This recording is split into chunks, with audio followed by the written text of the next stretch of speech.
চলতি মাসের 23 তারিখ শিলিগুড়ির বৈশাখী মেলায় এক মহিলাকে হেনস্থার ঘটনাকে কেন্দ্র করে চাঞ্চল্য ছড়ায়। ঘটনার দিন এক যুবককে উলঙ্গ করে মারধর করা হয় বলে অভিযোগ। এই ঘটনার পর রামঘাট এলাকার বাসিন্দা সন্তু দাসকে গ্রেফতার করে পুলিশ। এরপরেই ক্ষিপ্ত হন পরিবারের সদস্যরা সহ এলাকার মানুষ। পুলিশের ভূমিকা নিয়েও প্রশ্ন তোলেন তারা। জানা গিয়েছে, গত 23 তারিখ মেলায় এক মহিলাকে হেনস্থার ঘটনা নিয়ে মেলা কমিটি এবং শিলিগুড়ি 6 নম্বর ওয়ার্ডের কিছু যুবকের বচসা বাঁধে। সেখানে এক যুবককে উলঙ্গ করে মারধর করা হয় বলে অভিযোগ। পরবর্তীতে ঘটনাস্থলে পুলিশ পৌঁছে পরিস্থিতি সামাল দেয়। সে ঘটনায় অভিযোগ দায়ের হয় পুলিশে। এরপর রামঘাট এলাকার বাসিন্দা সন্তুকে গ্রেফতার করে পুলিশ, যদিও পরবর্তীতে ছাড়া পায় সে। পরিবার সূত্রে জানা গিয়েছে, গত 23 তারিখ মেলাতে যায়নি সন্তু। এরপরেও তাকে গ্রেফতার করা হয়েছে। তাদের অভিযোগ, যারা দোষী তারা এলাকা দাপিয়ে বেড়াচ্ছে।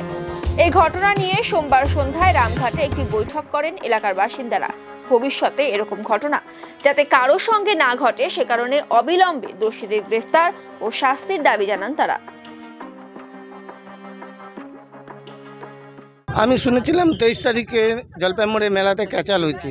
কি নিয়ে সেটা শুনেছি কি ডাঙ্গিপাড়ার থেকে কোনো ছেলে তার পরিবারকে নিয়ে মেলাতে ঘুরতে এসেছে। ঘুরতে আসার পর মেলাতে কোনো কারণবশত ক্যাচাল লাগছে। ক্যাচাল লাগার পর ছেলের পরিবারকে হেনস্থা করা হয়েছে। ছেলেটাকে জামা কাপড় খুলে মারা হয়েছে।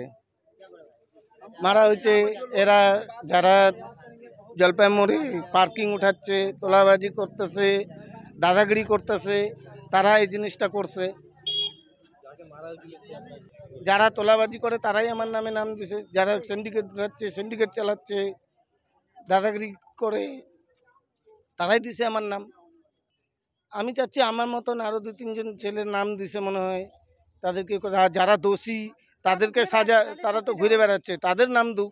আমরা তো নির্দোষী, আমি কেন বিনা মতলবে জেল খাইতে আসবো? কোনো ঘটনা বলার কিছুই নেই। মেলাতে ঘুরতে গিয়ে আমাদের মা বোনেরা সেফটি পাচ্ছে না, মেলাতেও শান্তি নেই। আমাদের মহিলাদের কোথায় নিরাপত্তা? এটা প্রশাসনের কাছে প্রশ্ন। পুলিশের নিরাপত্তা থাকার সাথে পুলিশের ভূমিকা কোথায়? দোষীরা ঘুরে বেড়াচ্ছে আর নির্দোষীদেরকে বাড়িতে এসে লাথি দরজা সরজা ভেঙে চুরে নিয়ে চলে যাচ্ছে বেশ সুন্দর করে উঠিয়ে। এটা কি উচিত? চিনি না। আর কমপ্লেনারকে জিজ্ঞাসা করেছি, তাও পুলিশ বলছে না আমাদেরকে।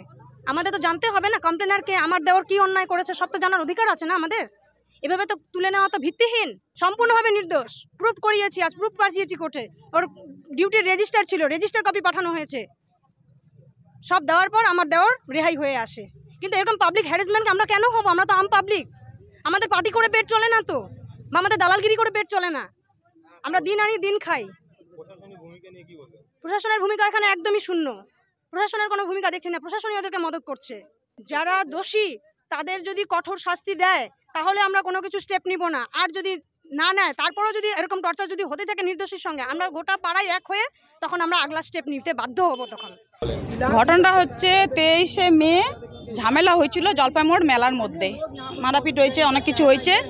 তার জন্য পুলিশ কালকে হঠাৎ করে আমাদের বাড়িতে আসে। ভোর 4টার সময় আমার দেওরকে অ্যারেস্ট করে নিয়ে যায়। কিন্তু ওর মধ্যে আমার দেওর মারাপিটের মধ্যে কোনো কিছুতে ছিল না। বারবার আমরা বললাম পুলিশের সামনে যে স্যার উনি তো ছিল না, উনি কাজ করে দুপুরবেলা সন্ধ্যাবেলা এখানে গার্ডের কাজ করে। উনি আমাদের একটু কথা শুনলো না, নাম টাম কিছু নাই। আজকে থানাতে ধরে নেওয়া হইলো, তারপরে আমরা গেলাম, তারপরে এখান থেকে আমাদের দেওরকে বেল করে নিয়ে আসা হইলো। এই যে কি পার্টি এটা বলে ডাঙ্গিপাড়া, ছেলেদের সাথে ঝগড়া হয়েছিল ডাঙ্গিপাড়া। শুনলাম মেয়েদের গায়ে হাত টাত দিয়েছে, আমি এটুকুন শুনলাম। যারা জলপাইমোড়ে এইরকম ওই যে মেলা বসায়, দালাল আছে, তোলাবাজি করে, ও দাদাগিরি করে খায়, ওরাই নাম দিয়েছে দেওরকে।